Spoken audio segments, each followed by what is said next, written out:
it took us 2 days.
Oh, Janice, did we receive communion?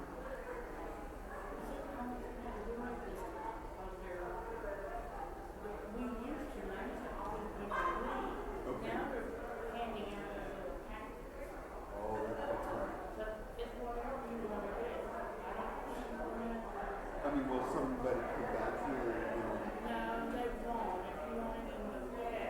Okay.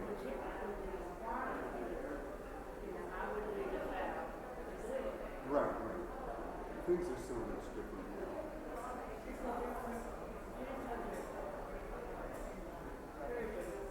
Yeah. I'm surprised they're actually having this is the first time they've done that at all. Right. Typically, those little things that sit on our trees, but we just eat it.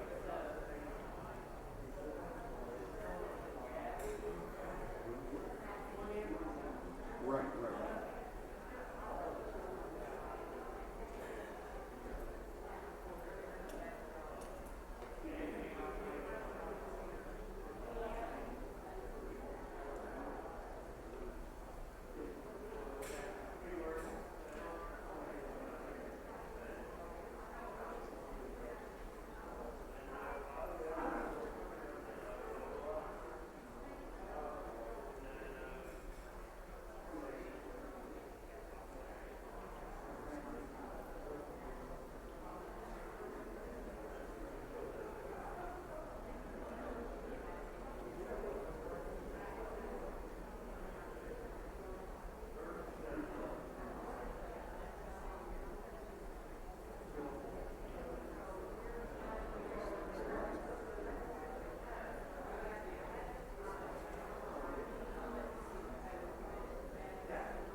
Please stand now for our call to worship.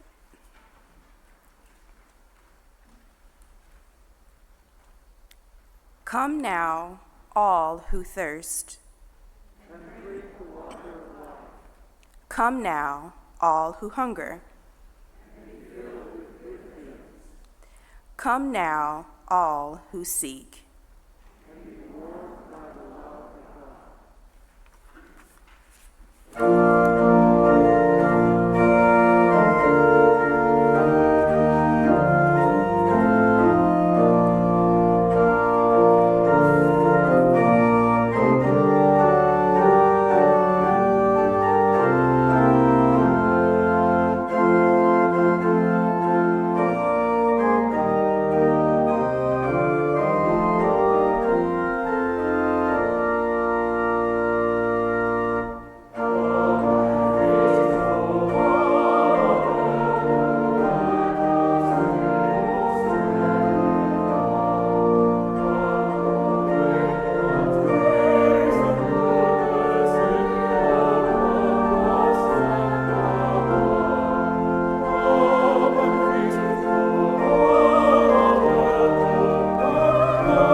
Do something. We are not still at a place where we're going to be able to pass the peace after we share our time around the table this morning, but we can look at each other in the eyes from a distance and smile through these masks that we're wearing. When you smile through a mask, your eyes go up, so that way we know we're smiling at each other. So let's just take a moment to look around, try to catch someone's eyes, someone you don't live with, and just welcome each other into this space this morning.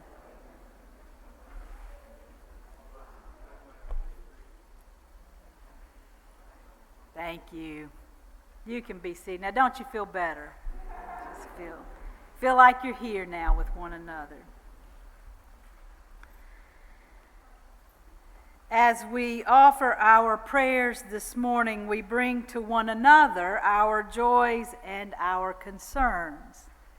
And so this morning I want to invite you that if you have a joy that you would like to voice out loud, you're invited to do so now. We don't always know of the joys that you're holding in your heart, the joys in your life. And so if you have a joy, no matter how small or how big it is this morning, that you would like to voice out loud to this community, you're invited to do that now.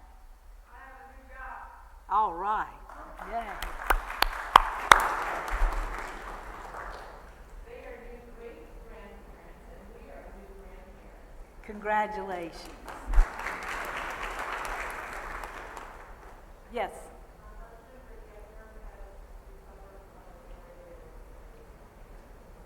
Rick, we're glad that you are recovering and have recovered from your serious illness. Yeah. Yes.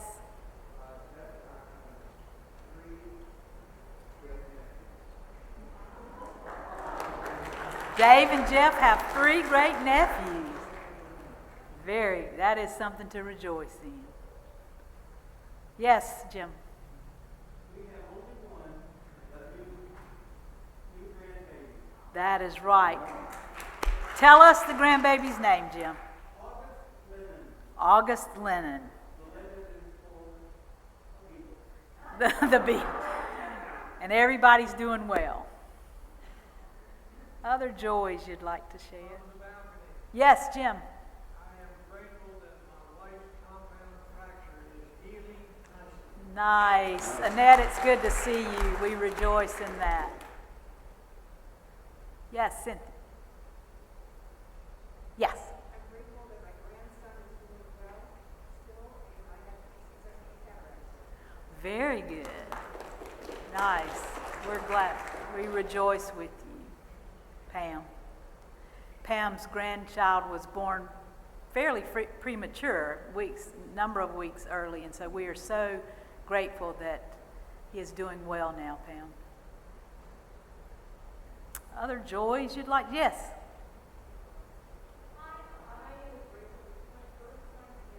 Welcome.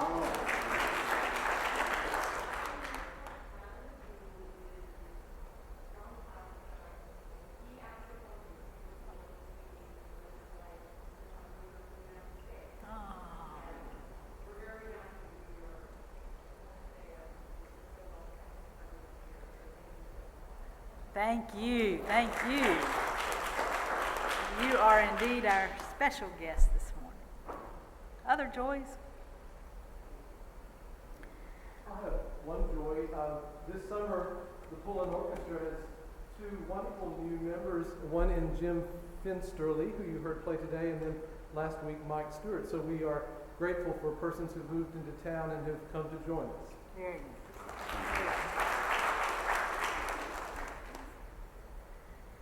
We rejoice with all who celebrate a joy, whether spoken or unspoken, and we want you to know that we're with you in that, and that those claps are our rejoicing for you and with you.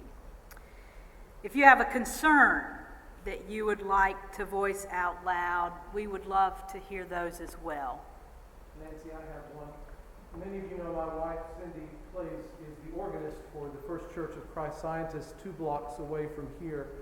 And I just learned before the service that one of their readers, they have a female and male reader, just had a stroke during their service. So we want to remember her in our prayers. Thank you, Larry. So sorry to hear that. Other concerns you'd like to share with one another out loud?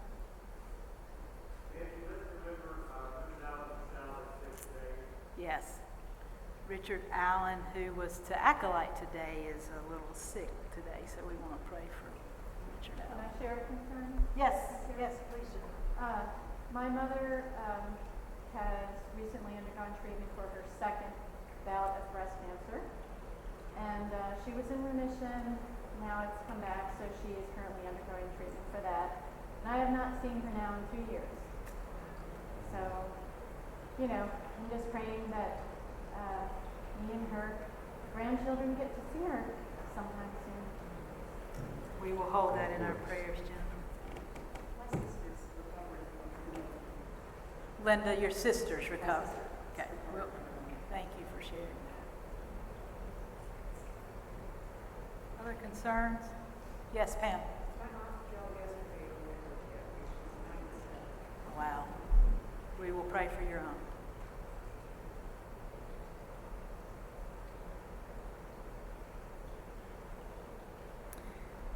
In addition to these concerns, we also pray for all the unspoken concerns that we hold in our hearts. We pray for those facing eviction from their homes. God have mercy. We pray for those who went to bed hungry last night and who woke up hungry this morning. God have mercy. We pray for people all around the world who are suffering and in pain and struggling. God have mercy. Kiara will offer our prayer now.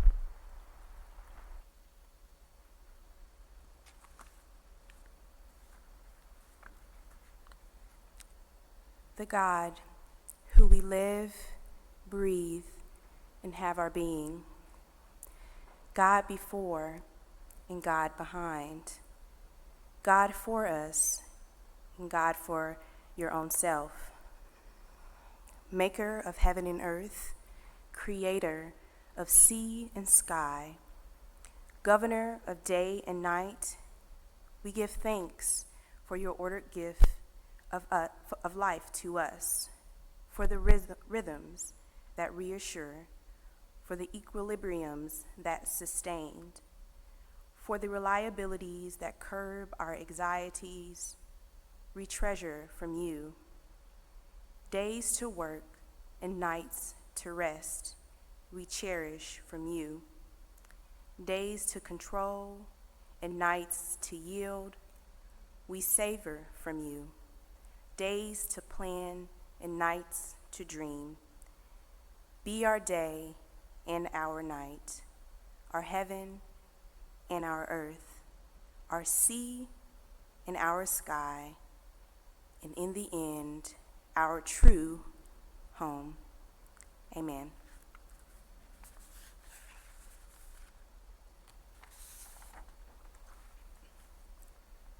Our gospel reading this morning will come from John chapter 6. So when the crowd saw that neither Jesus nor his disciples were there, they themselves got into the boats and went to Capernaum, looking for Jesus. When they found him on the other side of the sea, they said to him, "Rabbi, when did you come here?" Jesus answered them, "Very truly I tell you, you are looking for me, not because you saw signs, but because you ate your fill of loaves. Do not work for the food that perishes, but for the God that endures for eternal life, which the Son of Man will give you, for it is on him that God has set his seal."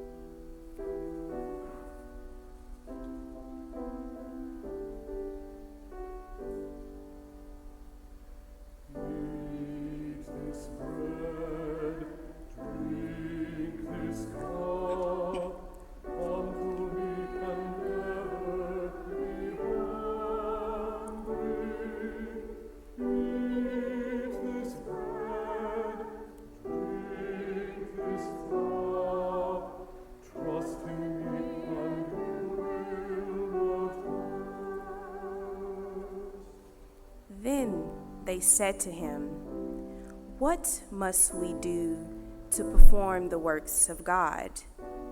Jesus answered them, "This is the work of God, that you believe in him whom God has sent." So they said to him, "What signs are you going to give us then, so that we may see it and believe you? What work are you performing? Our ancestors ate the manna in the wilderness, as it is written, 'God gave them bread from heaven to eat.'" Then Jesus said to them, "Very truly I tell you, it was not Moses who gave you the bread from heaven, but it is God who gives you the true bread from heaven.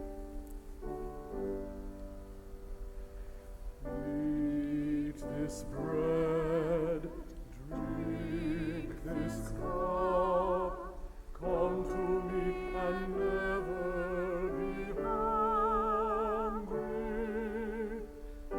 Eat this bread, drink this cup, trust in me and you will not thirst. For the bread of God is that which comes from heaven and gives life to the world. They said to him, "Sir, give us this bread always."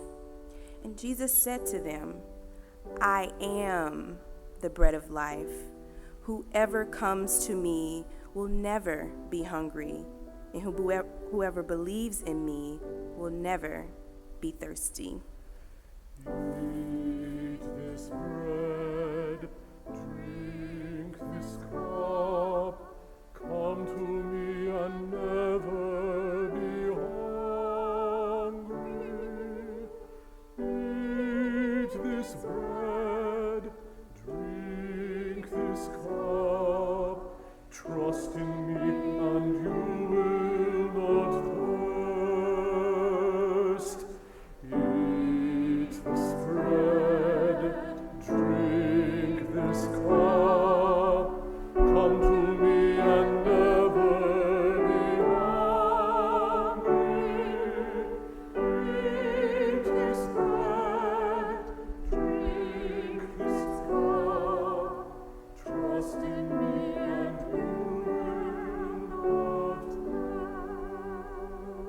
thirst.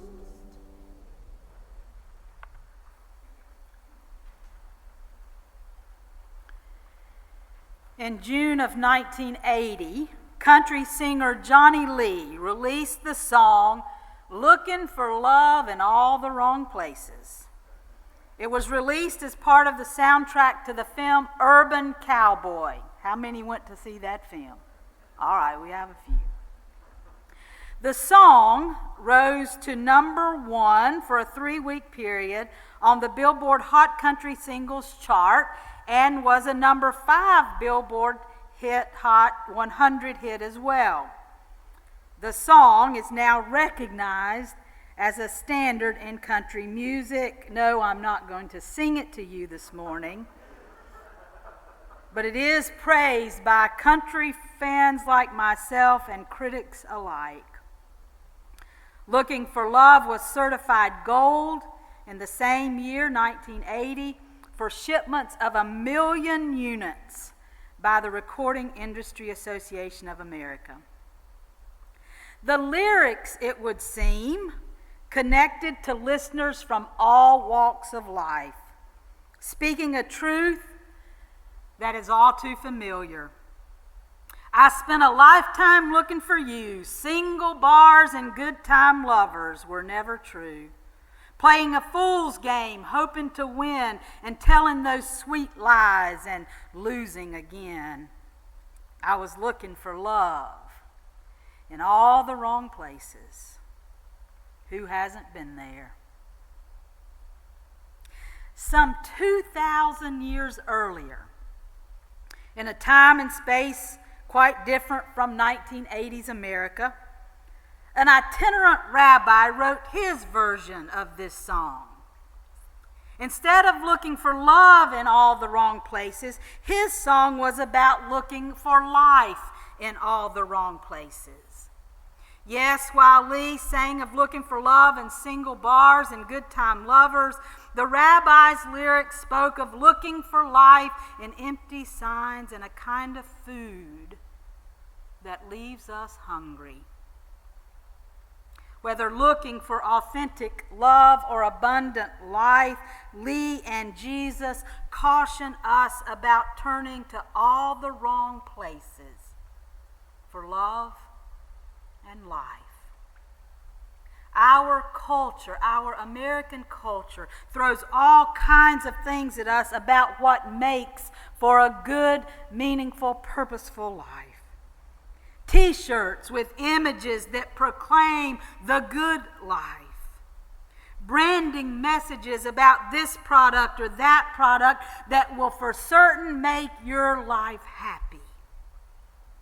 This car, that phone, this house, that vacation, these clothes. It comes at us at all ages. For kids, it's this toy. For youth, it's hanging out at that cool place with those cool friends. For young adults, it's maybe going to the right college or getting the perfect internship or having this group of friends. For adults, the good life is often symbolized in the romantic love story or financial success or making your kids happy. happy. We become obsessed chasing after these things which only leave us exhausted and stressed and depressed and bewildered and empty at the end of each road.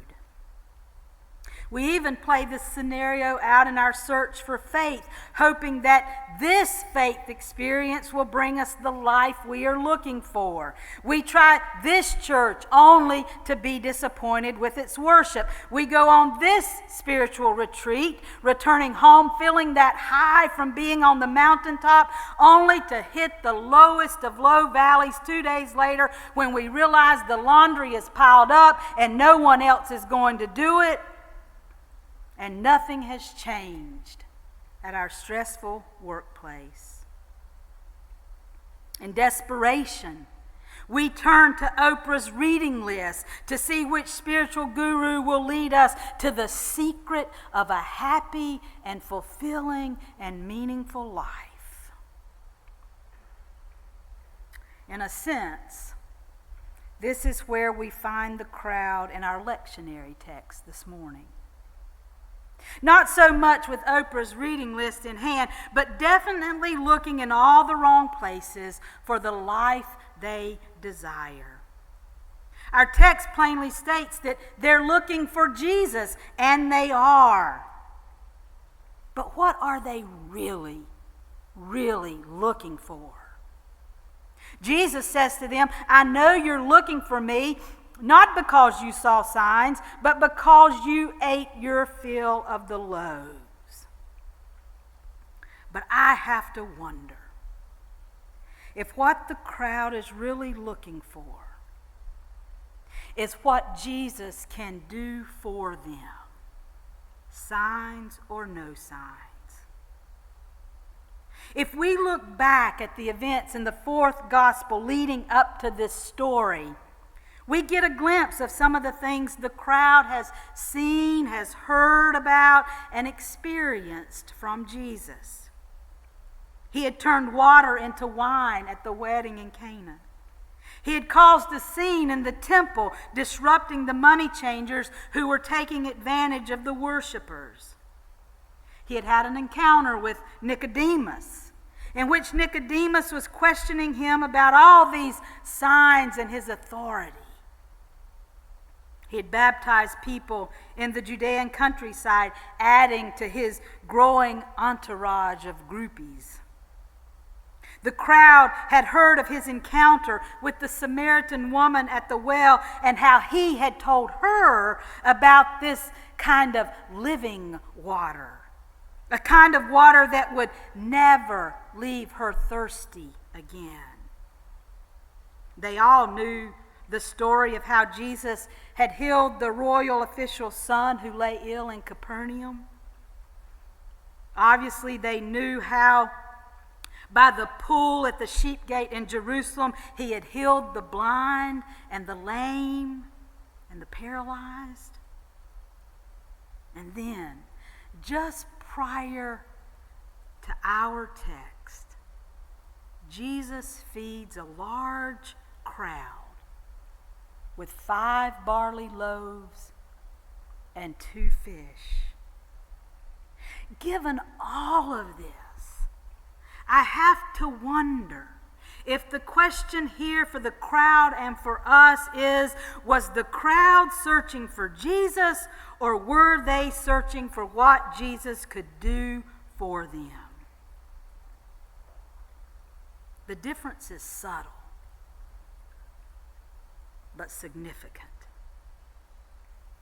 I get how confusing it must have been to his early followers and how it can be for us too. Jesus was going about doing all of these signs. For Pete's sakes, he's turning water into wine, and he's healing people, and he's adding in number to his followers, and he's putting those who are taking advantage of others in their place. He was doing miraculous things for people that changed their lives. Who wouldn't want that? that someone or something to step in and fix what is broken or challenging or missing or causing us deep pain and suffering in our lives. After all, is that not what we do and are doing when we go out searching in all of those places our culture sends us to for that next thing to make our lives better and more meaningful and more purposeful? Is that not the definition of looking for life in all the wrong places?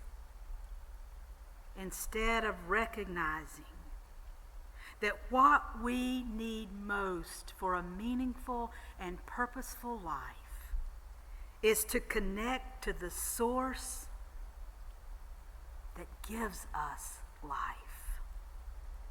Not the miraculous signs that source can do for us. At the heart of life, especially the life of faith, is it not about connecting to the intangibles of this world rather than to the tangibles, those things that we all know come and go in an instant? Is life not about connecting to those things like hope and courage, feelings of the heart and soul, integrity and authenticity, passion and compassion, values, wisdom and faith, those things that Jesus came to teach us? Seems to me that the people were looking for signs. They said to Jesus, "What might we do so that we might work the works of God?" And Jesus answered them, "This is the work of God, that you might faith into that one whom God sent." Now, to a careful observer like Roger Crook, you might have noticed that when Kiera read verse 29, it read differently. The NRSV and other translations typically translate peace twine, the Greek word in verse 29, as believe. And that's what Kiera read. Believe in the one whom God sent. But peace twine is a verb which means faith. Unfortunately, though, using faith as a verb sounds odd in English, which is why the translators made the regrettable leap to the word believe instead. But the actual Greek phrase is peace twine heis, faith into. Faith into.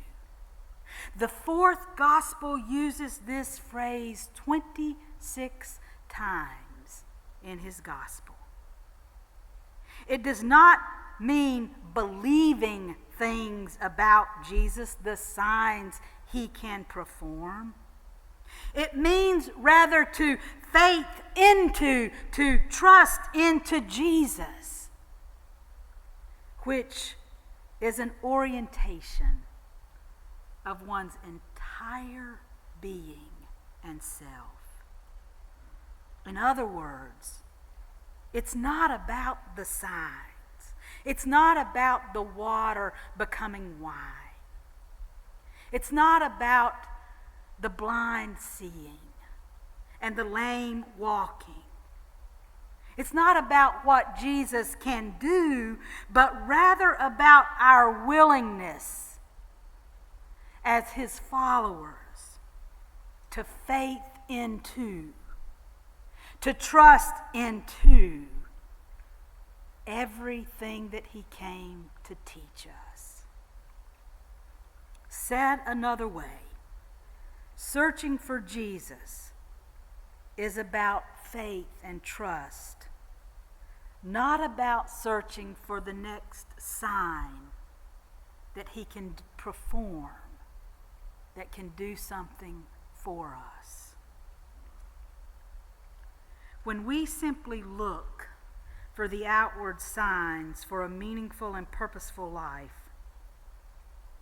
the song says it. We look in all the wrong places. Everyone has their sign out shouting at us. Look here at this product. Look here at this latest gimmick. Look here at this guru. Look here at this latest beautiful vacation spot. Look here at this popular self-help path. The signs, though, can get us all turned around. They have us looking backwards, like the crowd looking back to their ancestors eating manna in the wilderness, when actually God is always about doing something new. The signs have us comparing ourselves to others. Why did she receive healing and I didn't? The signs are dangerous sometimes. Looking for life, looking for a meaningful and purposeful life, is about looking inward and faithing into, trusting in the connection with the one who sent Jesus and who is still sending us today, Pat. It is about trusting or faithing that God is always doing a new thing within us and with us and through us, and yes, even beyond us. Signs can be seductive and inviting, but I'm afraid they don't lead us to a meaningful and purposeful life. Faith into, trust into, in something that we cannot buy or hold or see or earn. For certain, it is a lot harder. But when we faith into life, we experience more fully the life that our faith proclaims, an abundant life that does not abandon us, a life that does not disappoint us, a life that is not propped up by something external that comes and goes in an instant. No, when we have the courage and the willingness to faith into life, we find that inward connection that steadies us through the roughest and toughest of waters.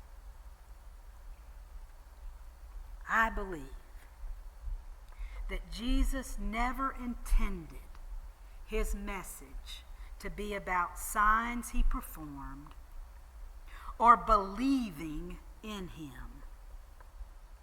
It was always, I believe, about what his life pointed to and having faith in that.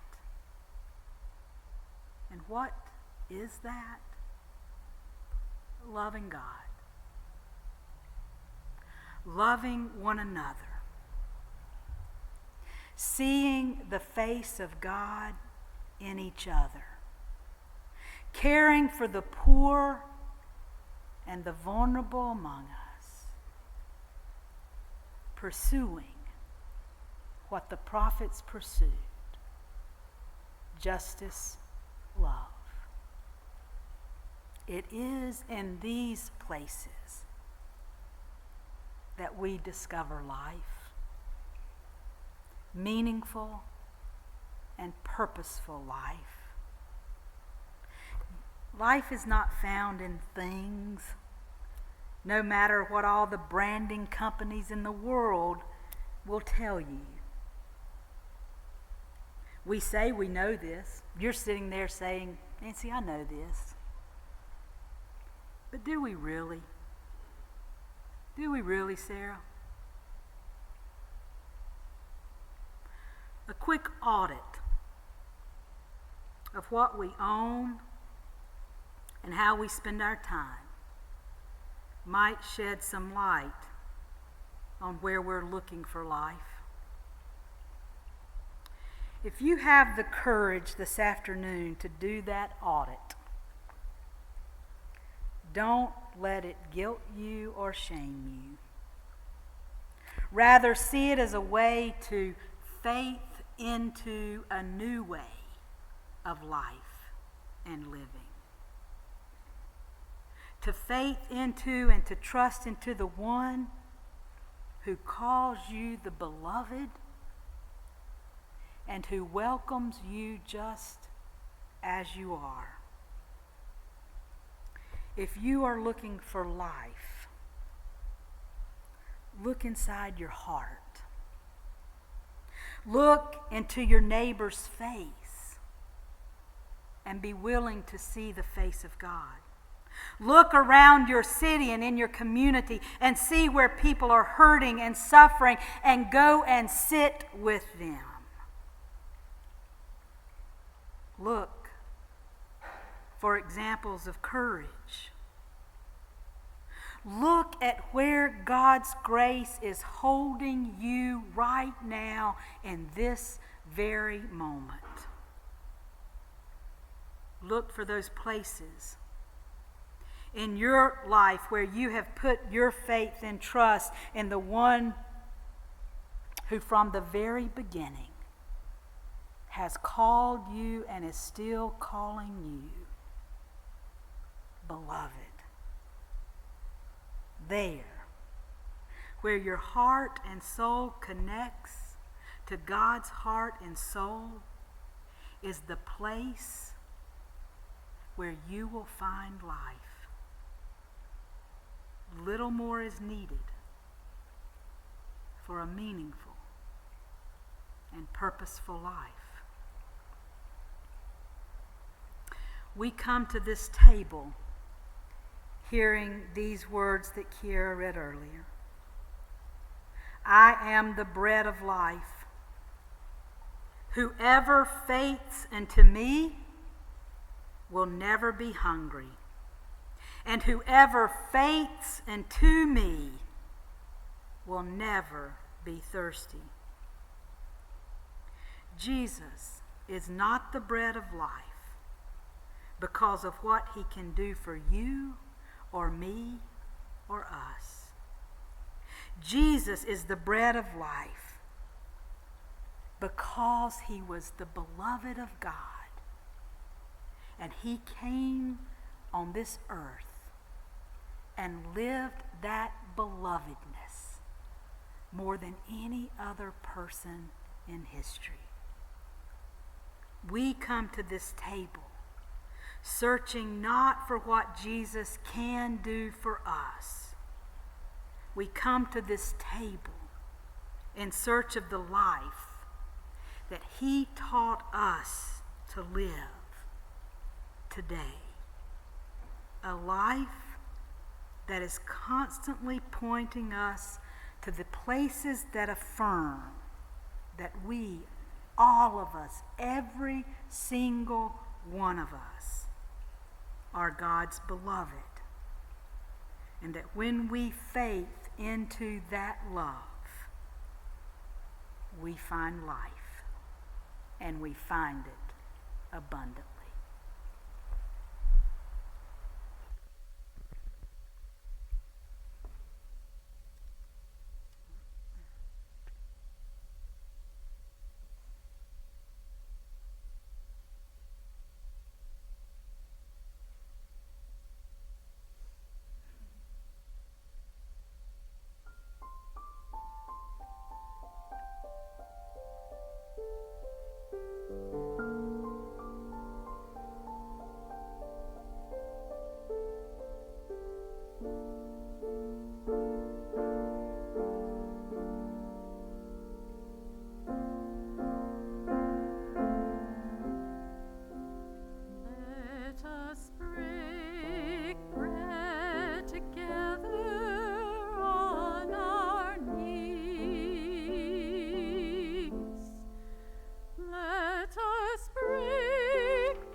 together on our knees.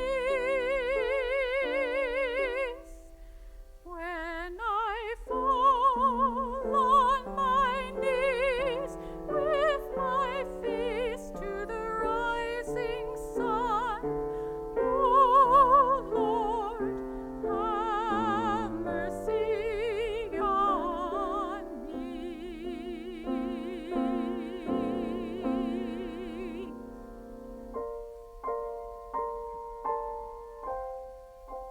Let us love one another on our knees. Let us love one another on our knees. When I fall on my knees with my face to the rising sun, oh Lord, have mercy on me.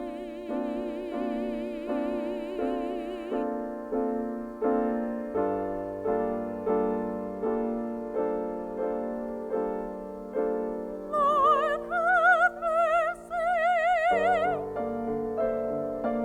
Lord, have mercy, mercy. Let us rise up together, all as one.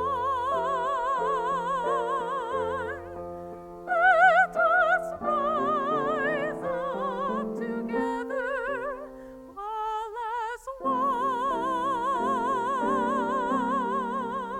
When I rise from my knees with my face to the rising sun, oh Lord, have mercy.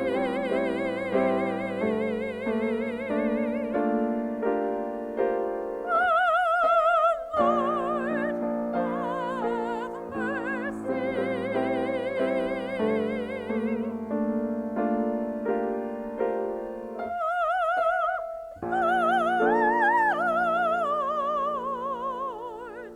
Lord, have mercy, have mercy, have mercy, have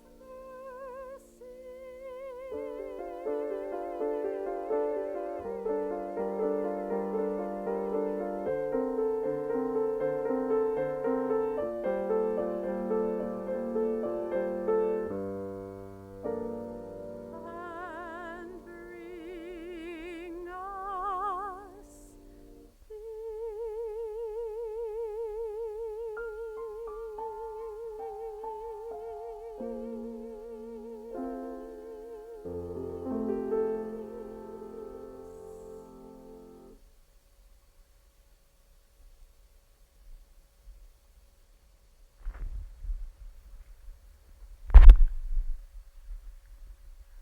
One of the most beautiful experiences of our community over the years has been the movement of this body, this community of faith, moving together to this table for communion and being able to witness as we come by the table, to witness one another coming to the table of love and taking that back out into the world.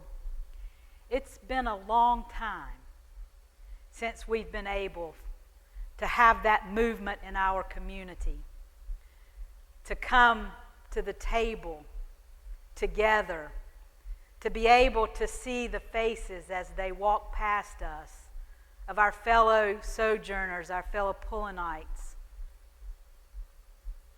And so this morning we're going to do that, but we're going to do it safely. We have our individual communion cups. The wafer is on top and the juice is on the bottom. Unless you're holding it this way, then the juice is on top and the wafer is on the bottom. If you're sitting on this side, you will come to me here for your communion. If you're sitting on this side, you will come to Kiera for your communion. If you wish to remain in your seat The ushers will bring communion to you. I just felt like, as we're talking about life and meaningful life and purposeful life and connection, that being able to experience that movement with one another and feel that connection to one another as we come to the table would feel holy and sacred this morning. So that's what we will do. The ushers will guide you here. If you will keep your mask on until you get here to receive communion, that would be great. You will take your communion cup and return to your seat and then partake of communion. Jesus was with his friends on the night before his arrest in an upper room, and he was sharing a meal with them. He knew what was coming. He saw it. And he wanted to leave his disciples, his followers, his friends with something that they could hold on to when things really get tough. Something that they could remember that represented what he came to teach. And so there was bread there. And he picked up the bread and he held it before them and he broke it. And he said, "This is my life, broken and given to you. And when you eat this bread, remember what that life is about. What my life was about. Hope, peace, justice, love. And so when you eat of this bread, remember that. And take it into your body and embody it to take into the world." And after he'd broken the bread and served it, he picked up the cup and he held it before them and he said, "This cup represents a new covenant. It is a covenant of love and grace. And whenever you drink of this cup, you remember that love and grace. And so when we drink it, we embody, again, love and grace that we extend to ourselves and to one another. All are welcome at this table. Nothing you have to do, nothing you've done can keep you from this table. It is God's table. We come at God's invitation. And so all are welcome. Let us share in this feast of love and life. Let us come.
come to that moment in our worship where we respond in another way.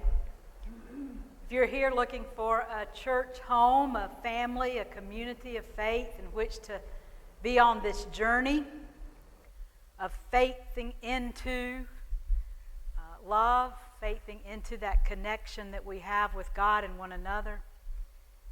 If you're looking for a place that tries to do that authentically and honestly, we don't always get it right.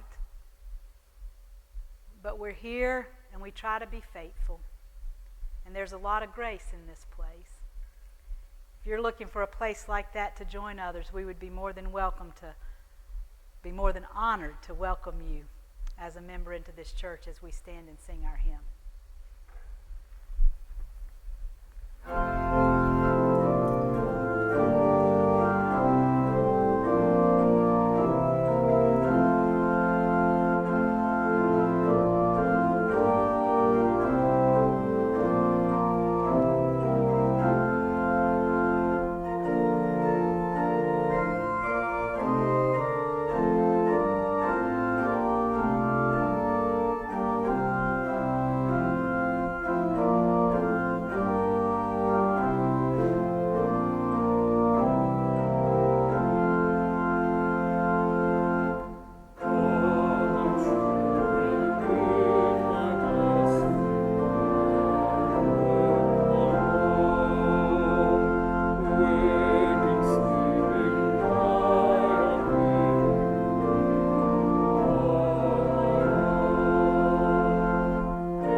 If you'll be seated for just a moment,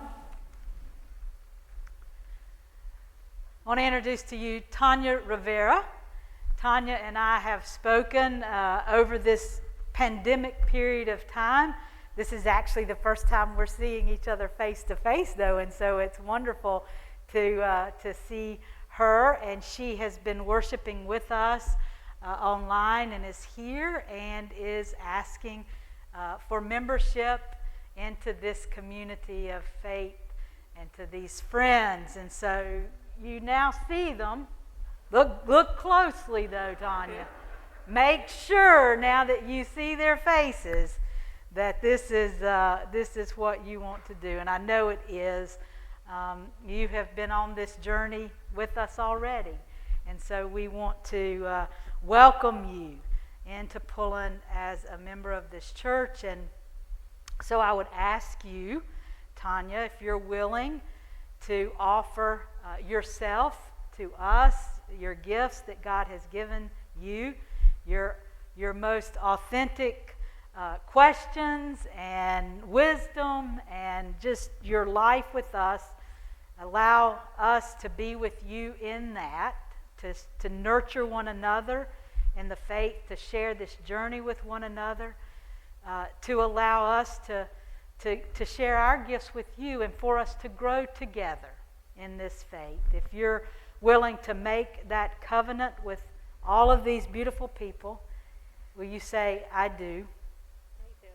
And I would ask you, the Pullen people, if you're willing to make that kind of covenant with Tanya, to be with her on the journey, to allow her to offer her gifts to this community, and to also offer your gifts to her as we walk this road together, knowing that We will challenge each other. We will bless each other. We will stumble. We will fall. We will run. We will soar.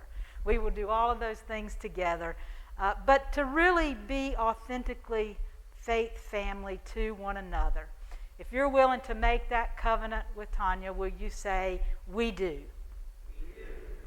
If you'll take your hymnal in the pew there and turn to the very back, there is the new member welcome. And Tanya, you just take this in from us. This is our welcome and our blessing to you as you make official this your membership into this church.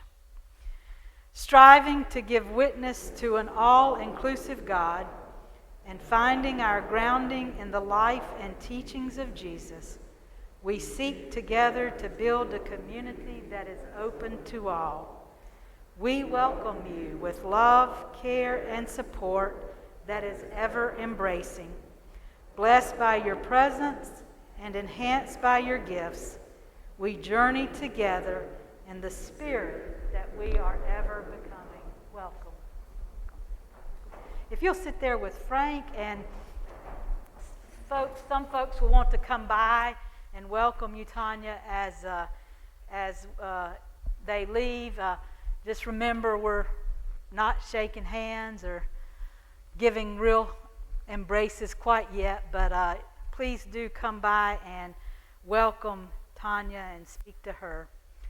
And in the coming days, we will get to know one another better as hopefully we begin to be able to have more gatherings together. I don't know, y'all, where this is going. Been trying to think this week how best to keep our community safe.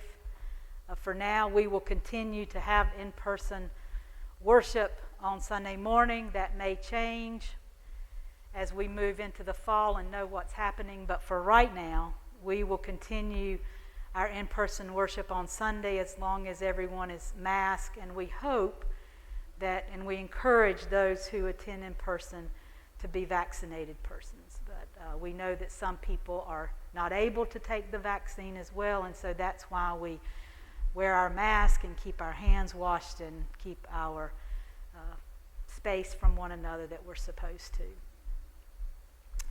You are an amazing people. I just want to gather everyone up in my arms and just hug you so tightly. You are beautiful. Will you stand for our benediction? I'll send you out with a funny little story. Because we need to laugh during these days.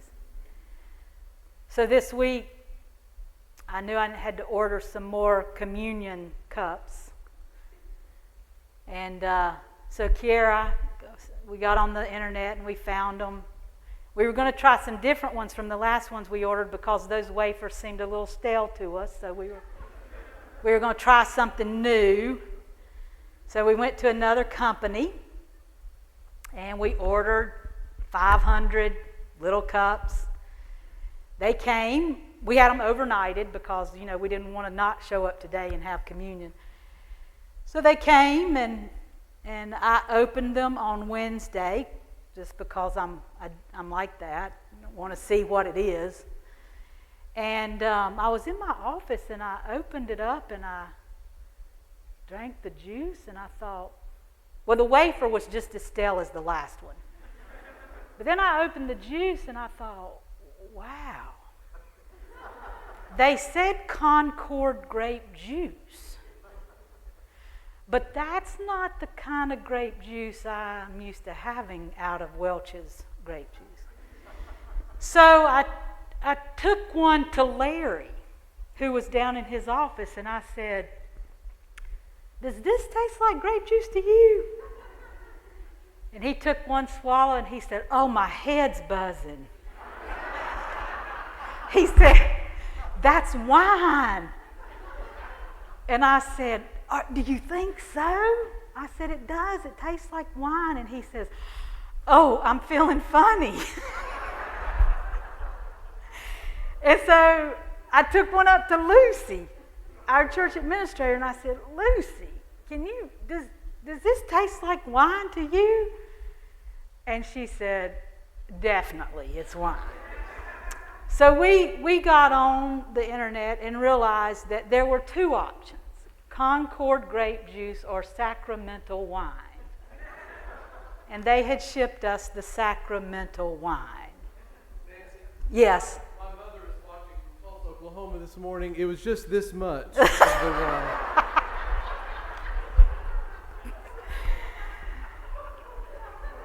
So fortunately, we got back on the phone, called the company. They overnighted the grape juice to us, and that is what you have partaken of this morning. What darn, I heard somebody say, well, darn. And we had to send the sacramental wine back, so don't think it's in the building anywhere. You know, we need these moments of lightness in the midst of these days. And I send you out today knowing that the life we long for, that meaningful, purposeful life, is not always easy to find. But it's not found in things of this world. It's found in our hearts when we love one another and when we love God and when we connect with one another. And sometimes that work can be hard. And in the midst of all of that work, there is joy to be found. There's laughter to be had. And so I send you out to find both. Go in peace.